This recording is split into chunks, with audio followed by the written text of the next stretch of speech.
Well, we're up and running. We're on because, yep, I've got 6:15, so we ain't wasting no time. We'll see. We don't have anybody on yet, but that's okay. Let's see if I can get it to come up on my. Nope. Of course not. I can't find it anywhere, but I'm going to. All right, how's everybody doing here tonight? Well, much better. We couldn't stand ourselves. Okay. I don't know if I'm that good. Yeah. There we are.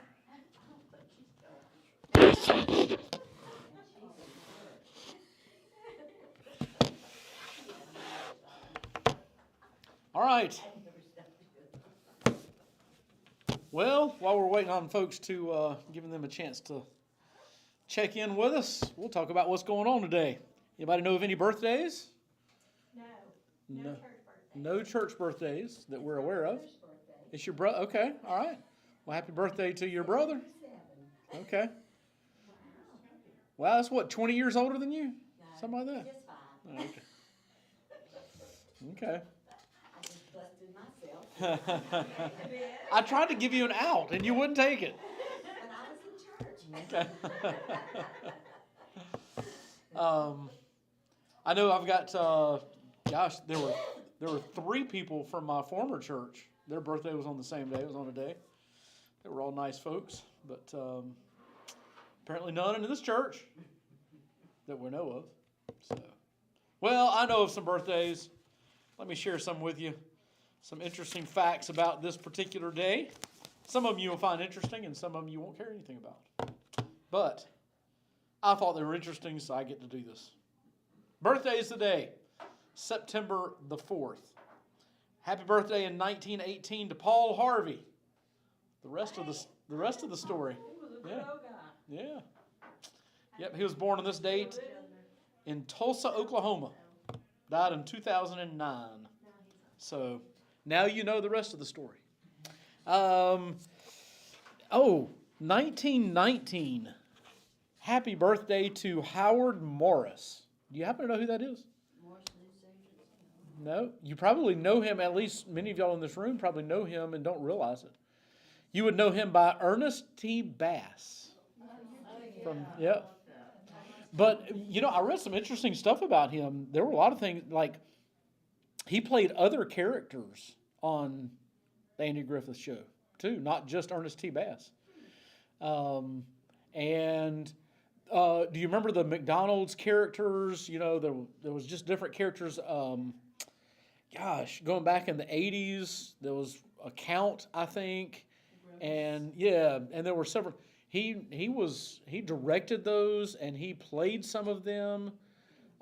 He was a voice for in the background of a lot of shows and that kind of stuff. But anyway, yep. He was born on this date, 1919, in New York City. And he lived until 2005. So, 1927, John McCarthy. Now, I don't expect you to know that name, but I do think it's kind of interesting. He was an American computer scientist, and he's the one who coined the term artificial intelligence. So, which we use a lot more, and it's going to come more and more and more. Do you know that I could go in? I've never done this, and I'm not going to either. I wouldn't feel right about it. I would rather steal somebody's sermon that I know. But you can go in and with artificial intelligence, you can put in what you want it to say. I mean, what you want to talk about. You can give it a Bible verse, and it will spit out a sermon for you. Oh my goodness! It does. You can do just pretty much anything. And so the challenge now, and it has been for the last several years, is in colleges and universities for students to be able to prevent students from going in, putting in the subject matter. You can supply one of your own essays or a paragraph that you've written or whatever, and it will spit out an entire paper for you on that particular subject. and it will do it in language that is familiar to you because it can, it makes sense out of what you've already given it. So, anyway, artificial intelligence, coined by John McCarthy. He was born in 1927 in Boston. He died in 2011. 1932. Well, we don't have him in here right now. Goodness gracious, they would be so excited. Happy birthday to Vince Dooley. Born in Mobile, Alabama. Died just a couple of years ago, 2022. And then we're skipping quite a bit. That was a lot crammed into just 14 years. We're going to skip all the way to 1981 because I know you care so much. Happy birthday to Beyonce. She's 43 years old. She was born in Houston, Texas. So, yeah. So, anyway, yes. Calm down. Calm down. All right, I've got 3 deaths that y'all might appreciate. 2006, on this date, Steve Irwin died. You remember Steve Irwin? The stingray that attacked him, but he was only 44 years old when he died. 2014, on this date, Joan Rivers died from complications from surgery on her voice box, her vocal cords, which she always, going back as far as I can remember, she always sounded like she needed help with her vocal cords. But anyway, she was 81 years old. And then 2021, Willard Scott died. Do y'all remember him? He was the newscaster, the weather forecaster, and he's the one who always celebrated 100-year-old birthdays or whatever. So anyway, he was 87 when he died. All right, a few interesting things. At least I thought they were interesting. Whatever. On this date in 1601, Henry Hudson. Hey, the Hudson River. I didn't think about that. Henry Hudson discovers Manhattan. First time a European had discovered that island in 1601. And along those same lines, on the other side of the country, in 1781, a lot later, 1781, Los Angeles is founded by 44 Spanish-speaking mestizos. What are those? I don't even know what that is. I should have looked it up. But anyway, it was discovered. So, sea to shining sea, same date. 1886, the Apache chief Geronimo surrenders. And so that ended the last major war between the United States and the Indians. And that was 1886. So, yeah. 1893, Beatrix Potter writes the first story for a 5-year-old boy of what's her famous character? Beatrix Potter? Rabbit, right? Yeah, Peter Rabbit. Yeah, Peter Rabbit. And along those same lines, 1950, Beetle Bailey comic strip debuted in 12 newspapers. So we don't have newspapers anymore, but now I'm not a huge NASCAR fan. I mean, NASCAR is kind of like hockey. The only reason you go is to find some tragedy. That's the reason you go, to watch people get in wrecks. But anyway, NASCAR on this particular date in 1950 was the first paved super speedway, which was Darlington Raceway. It hosted the Southern 500, which was the first 500-mile race in NASCAR's history. And now all of them are, the Daytona 500 and so on and so forth. So they all are now, but this was the first one in 1950 on this date. I thought maybe there'd be somebody in here who cared about, does anybody in here care about NASCAR? Mm-hmm. No, I didn't think so. Anyway, the winner was Johnny Mantz. He was driving a Plymouth. Who cares? All right, 1951, the first transcontinental television broadcast. It was put on by President Harry Truman, 1951, across the continent. All right, a few more fun facts. 1961, Carol Burnett, her radio show premiered on CBS Radio, 1961. I thought this was funny. I know y'all probably don't care about rock music like I do, but I thought it was funny. On this date in 1965, The Who, y'all remember the group The Who? their van was vandalized and $10,000 worth of equipment was stolen from them. And the reason it happened while they were in the Battersea Dogs home buying a guard dog. So, how ironic. But anyway. On this date in 1972, the longest running game show debuts. What was the game show? Price is Right. Yep. CBS, 1972. A little bit closer to home for modern minds, 1998.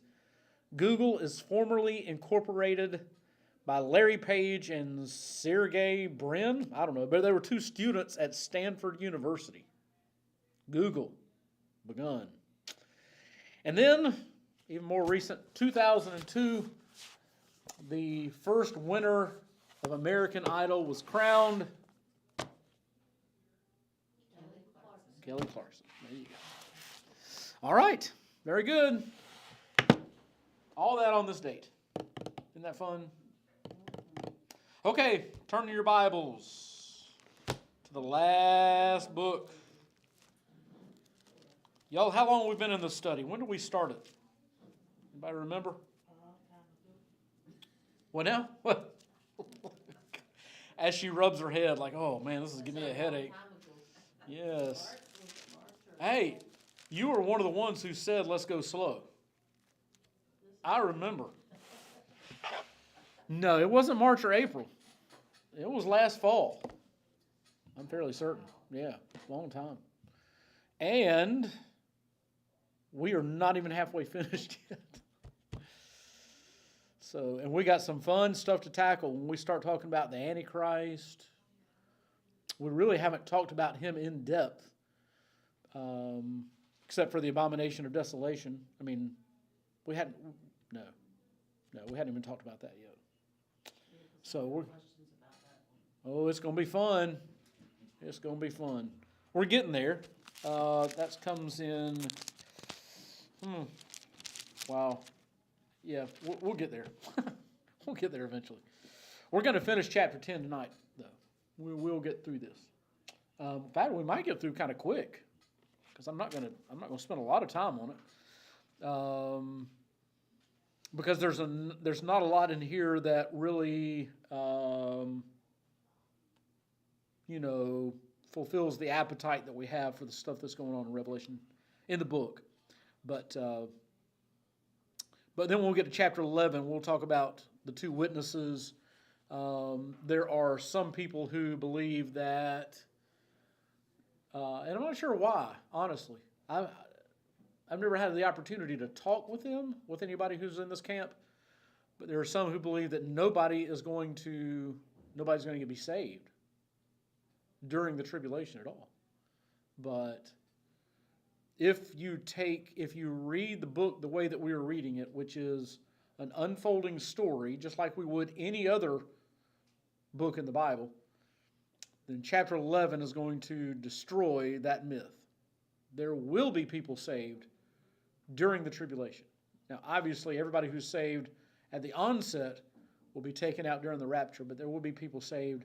I mean, you think about it, people who have heard the truth over and over and over again, and they've not surrendered, or they've been playing religious games or whatever, and all of a sudden they're left behind, and they realize that every believer that they ever knew is gone. There's going to be something there's going to be a light bulb that's going to go on in their head and be like, oh my goodness, I really blew that. And so they'll be saved. I believe within 5 minutes of the rapture, there will be people who will be saved. But they're still going to have to go through the events of the tribulation. So anyway, we're going to get through chapter 10, and we've already begun. That's kind of where it's kind of what we looked at last week. And so, Revelation chapter 10, if you're watching at home, open up your Bibles, follow along with us. We saw that there was this angel, and whereas some people believe that this is Jesus, we don't believe this to be Jesus, which is why and we talked about that last week. We talked about why, reasons, and so that's archived you can go back and look at that if you missed that last week. But this is just an angel like we have seen as messengers of God throughout the book of Revelation. And so here's yet another one, and that we're introduced to in verse 1. And he's got a little book. There's the strange description, which, again, we talked about that last week. He's got the book that was shown to us in chapter 5, that was introduced to us in chapter 5. And notice that this little book in verse 2 is open. Because it is, and remember, an open book, a book back then was like a scroll. What we think of as a scroll is rolled up. And the unfolding judgments of God and the all of the happenings that are unfolding in front of us, that's the book being unrolled to reveal, here's what's happening next, here's what's happening next, here's what's happening next. And so, of course, by now, in verse 2, in chapter 10, verse 2, that book is open. And it says he's got a foot on the sea, he's got a foot on the land. That means that it's covering every part of the earth. There's not going to be any part that will not be affected by these judgments. And he cries out as a lion does. There's great authority. There's also great fear. There's thunder in verse 4, which, again, fear and the threat of judgment that is coming upon. And he's getting ready to write down these things that he's hearing, because it's coming in a voice that he understands. It's something that is being communicated. And this is the only time in the book of Revelation where something happens and he's told, don't write that part down.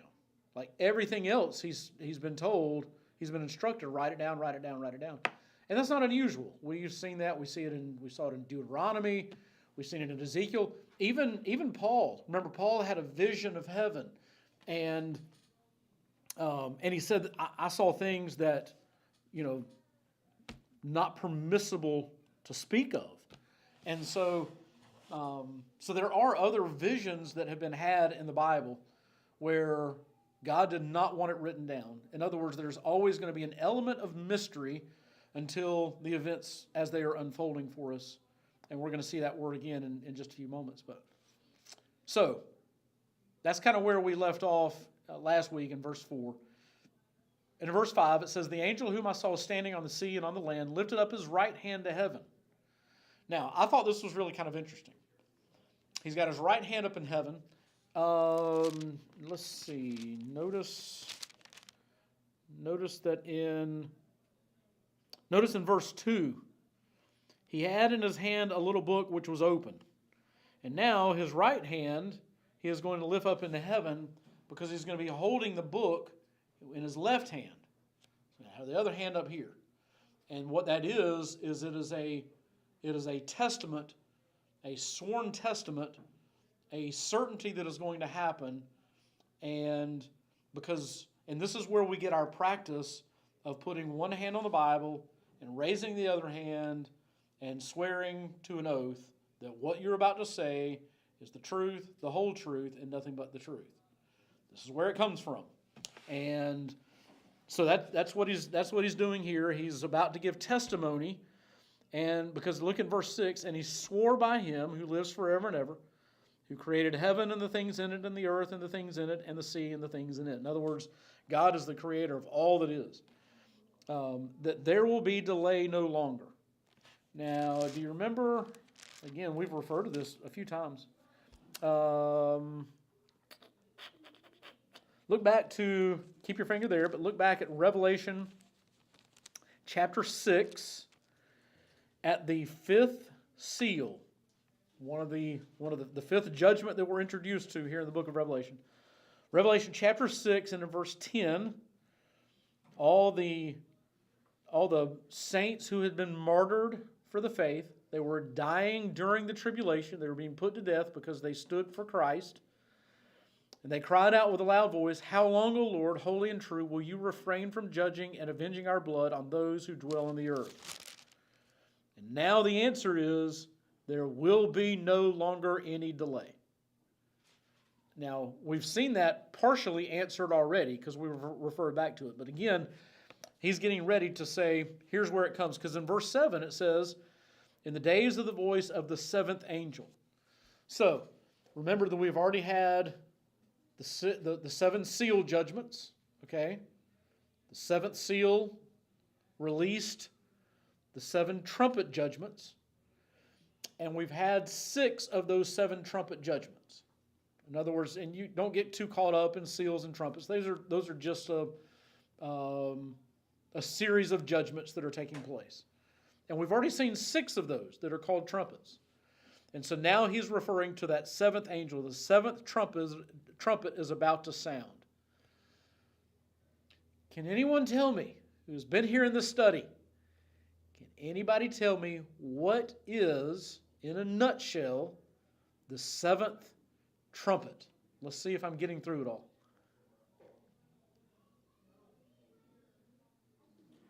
It starts the bowl judgment. That's it. The 7th trumpet is, when it opens up, it is going to unleash the 7 bowl judgments. And those are going to be extremely severe, and they are going to be in rapid succession. Like days, maybe weeks, maybe months apart, but probably not. There might be months between a couple of them, but it's not going to be mostly months. It's mostly going to be days and weeks between these. Boom, boom, boom, and they're going to be harsh. So this is a big deal when he talks about the voice of the 7th angel, when he's about to sound. He says, then the mystery of God is finished. This mystery, all the things that we don't get, that we don't understand, it will all be made clear. Because the end of time will come and everything will be revealed to be true. As he preached to his servants, the prophets. Now, who are these prophets? Who are these servants? These are the people who've been telling this stuff all along. You could make a case that it's all of the authors of the Bible, which there are at least 40 of them.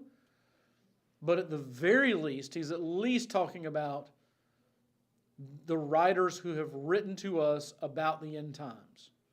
People like, well, even unknowingly, even maybe David, but Ezekiel, Daniel, we've seen it in Matthew, Paul writes about it in Thessalonians. They all have visions of what the end time is going to be like, but they haven't put it clearly out there for us to be able to understand all of the details. That's why we have studies like this, and even on the other side of studies like this, we're still like, we still don't have we still don't know it all. But at this point, we will know it all. We will have it all. Verse 8, then the voice which I heard from heaven, I heard again speaking with me and saying, go, take the book which is open in the hand of the angel who stands on the sea and on the land. So this angel, the book that he has in his left hand, we were introduced to it in chapter 5, is still in play. So I went to the angel, telling him to give me the little book. And he said to me, take it and eat it. It will make your stomach bitter, but in your mouth it will be sweet as honey. I took the little book out of the angel's hand and ate it. And in my mouth, just like it said, it was sweet as honey. And when I had eaten it, my stomach was made bitter. This isn't the first time this happens. We see it in Psalm chapter 40. We've seen it in Ezekiel chapter 2. What does that mean? Anybody want to take a gander as to what that means? We got time because we're only one verse away. And we still got plenty of time left. So anybody want to take a guess as to what that means? That it's going to be sweet in your mouth and bitter in your stomach? Okay.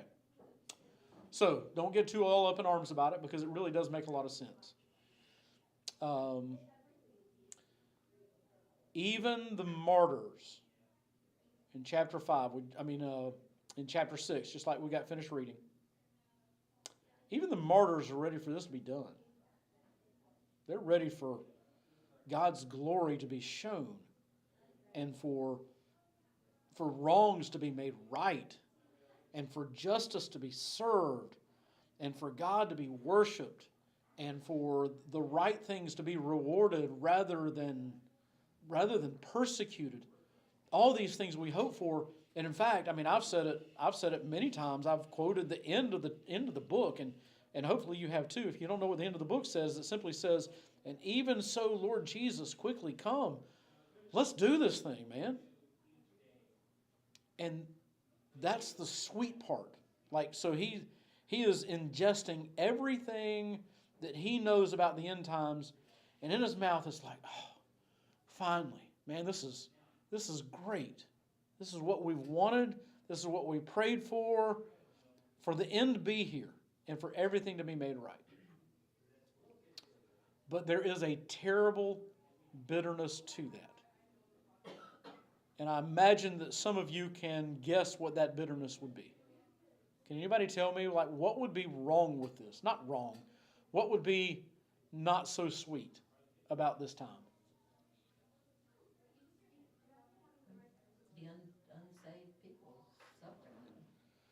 Do you know anyone right now that you love who does not know Jesus? When you start to even begin to fathom what they will be going through in this end times, it really makes you kind of sad. If you believe the book, and you can begin to grasp any of it, the doom that they are facing, and you know, I've had people tell me before, they're like, like at funerals, I don't think they were saved, and they would be crying, they would be at the point of tears, and what can you say? It's bad enough when you're in a funeral, when there are no words, when somebody's, you know, last funeral I did was Joan Honeycutt, and you got Dave over here who's, you know, they've been married 58 years. What do you say to a man like that? There's nothing you can say that's going to take away the pain. But you add to that exponentially someone who believes the truth, and they know that their loved one was not saved. There are no words. There are none. I can't think of any. You know, at least at Joan's funeral, she preached her own. You know, and I could talk about what she's in heaven, and that's what I did. I preached on heaven, and those kind of things, and that brings some measure of comfort. Do I preach on hell during a funeral for somebody who went there? You know, there's just, so anyway, that you see the bitterness that is involved in that, and what it takes to get from here to there, and there, you know, there is a legitimate question that has been posed to me several times, and that is, you know, heaven is a place that's perfect, it's only joy and all that kind of stuff. How can there be only joy when you know that there are people that you knew here on earth who are not there, and they are in hell for eternity? How is that all joy? And the only thing, listen, I don't have a logical answer for that. The only thing that I can say is that there is something that we don't know. There is something that we can't grasp here, that both of those realities will be true at the same time. That's the best I can give you, because the book tells me. That's all I got. So, anyway, in his humanity, in his earthly existence, it became bitter on his stomach because he realized just how horrible this thing was going to be, especially as he is looking at. Remember, we are looking ahead at these bold judgments, rapid succession, very severe, and he is foreseeing them already, and it's painful, and he is having to deal with this, and that's what that means. And so, verse 11, and they said to me, you must prophesy again concerning many peoples and nations and tongues and kings. In other words, write it all down again. Let's start writing again, and the things that you are going to see unfolding, this is going to go out to all the world, and that's kind of to us. He is currently speaking to us from all that time ago. Let's see. I have a note here. Let me see what my note said. I didn't look at this beforehand. Yeah. I did think this was cool. From his vantage point, okay, you got to think about this, and this is the great thing about when God tells us to do something that doesn't make a whole lot of sense. This is really kind of an odd command when he says, you must prophesy again concerning many peoples and nations and tongues and kings. Where was he when he was writing all this down?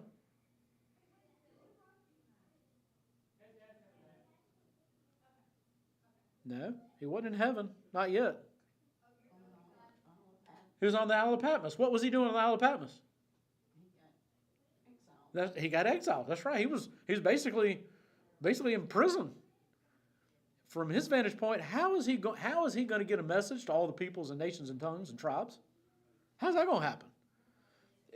This command doesn't really make a whole lot of sense. I mean, I'll write it down for you, but I'm not prophesying to anybody. I'm up here alone on this island. And yet, not only did he prophesy to everybody in his day, he's prophesying to a land that he did not even know existed, that nobody knew existed when he was writing it down. That's you and me. So, God might give you a command that you're like, that doesn't make a whole lot of sense. Do it anyway. Just do it. Hey, there you go. Somebody ought to make a commercial out of that. Just do it. And so, anyway. All right, so that gives us the end of Revelation chapter 10. We'll be introduced to the two witnesses. Their story is kind of remarkable. We will. This is where the Antichrist is first, to my remembrance, specifically talked about in this unfolding. But remember, we are in an interlude. We've been hearing this chronological unfolding of the judgments. Now chapters 10 through the middle of 12. Nope, middle of 13. I think the middle of 13, something like that. Middle of 14. It's all meanwhile back at the ranch. While these terrible events are unfolding, here are some other things that have been happening in the meantime. So these two witnesses are going to hopefully inspire us to share the gospel and trust in whatever God has for us as we do that. Okay, that's what I got. So we do have a couple of extra minutes for those of you who are watching online, and we've got a few. Oh wow, we have.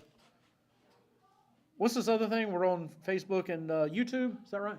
We got 3 watching on YouTube. That's awesome. Yeah, it's interesting. So, if you're watching online, I'm going to invite you, go ahead. If you have any questions, now's a good time because we got a few extra minutes. And if you have any questions about anything through chapter 10, Revelation chapters 1 through 10, go ahead and write those down. And you can write them for later, and I'll try to remember to answer them during the study. But go ahead and start typing them in. It'll take you a second to type them, and it'll take a few more seconds for it to actually reach me. So go ahead and do that. Any questions in the room? Revelation chapters 1 through 10. Since we got extra time, might as well. All right, refresh my memory because I am sure that you have said one way or the other, but has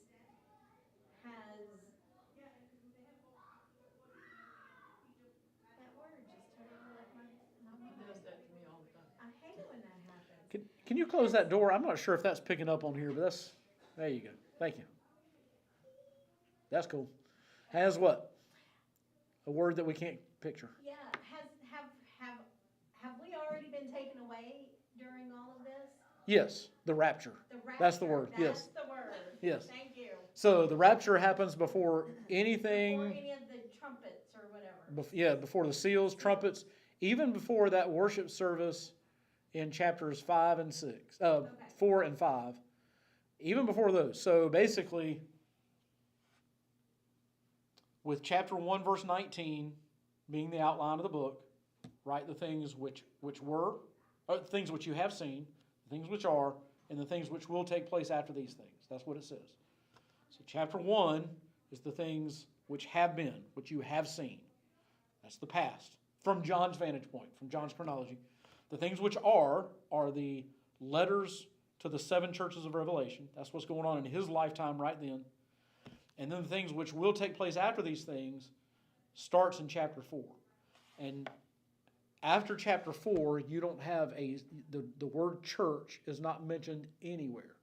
It's because we're gone. They're not here on earth anymore.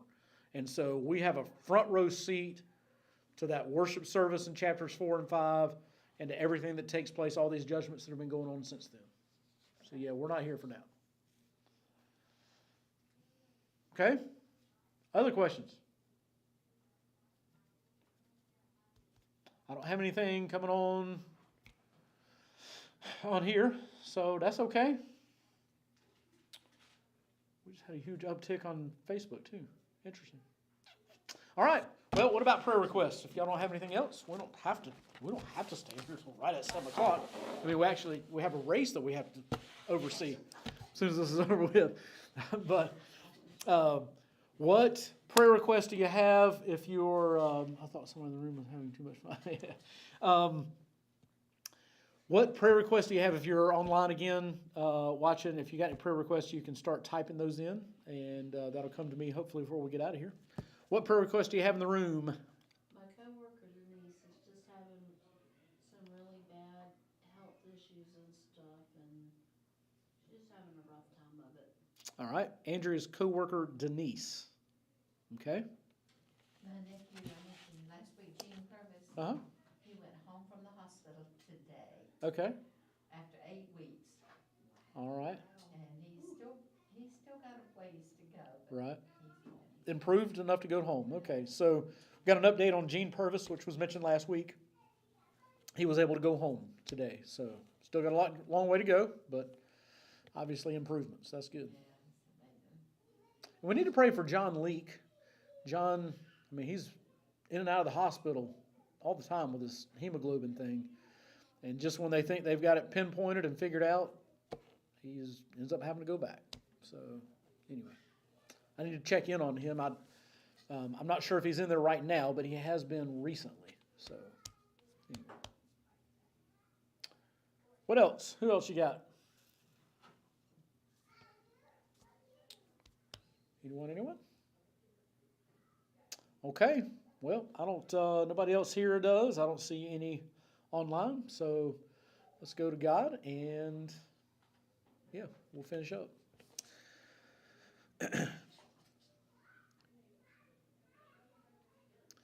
God, we do thank you for the encouragement that we receive when we understand and when we see how the end is going to play out. The fact that all of it is at your command and you oversee every bit of it. You are in control, and even when things are out of our control, whether they're just personal and nobody knows about it, or whether it's on the worldwide stage, there's just a lot that. In fact, we've figured out that we really can't control much of anything, to be honest. And so it's good to know that that you do. When we sing the kids' song, you got the whole world in your hands, and that is definitely true. So give us encouragement in that. And at the same time, when we consider what's going to happen and people that we love and even people that we don't know, we have that saying, I wouldn't wish that on my worst enemy. That's really this kind of stuff that we're talking about. So we don't want to see anybody have to go through that, and yet we know that many, many, many will. And so it is kind of hard to stomach. So maybe we just be more determined to be about your business and to see other people be saved and escape from this judgment that is to come. And Lord, you, as we talk about your strength and your power and your sovereignty, it is with that kind of assurance that we do bring our prayer requests to you. And we thank you for the positive things that we get to hear and to update on. But Lord, there are also still some that we know who are hurting. There are some who are sick and some who are disillusioned, some who are lost. and just so many issues that are out there. And just give us the opportunity to minister to people in their pain and in their hurt, even if we don't have the right words. May our presence and may our love show through, so that we are a strengthening agent in the lives of people, even if we don't plan for it, even if we don't know it. Just use it in that way. Use us in that way to make a difference in the world. And God, we thank you for people who have come in our lives and who have helped us in times where we were in need, and they were a great source of encouragement to us. Help us to pass that along. Thank you for our time together and that we have to be able to study, whether it's in person. We even thank you for the tools, the technology that makes it possible for those who can't be in here to still take part. And God, we look forward to getting back together again on Sunday as we worship corporately, worship with one another. And until then, just keep us close to you and help us to be good ambassadors for you. In Jesus' name, amen. All right. Thanks for hanging out with us on here, and we will see y'all Sunday, if not sooner.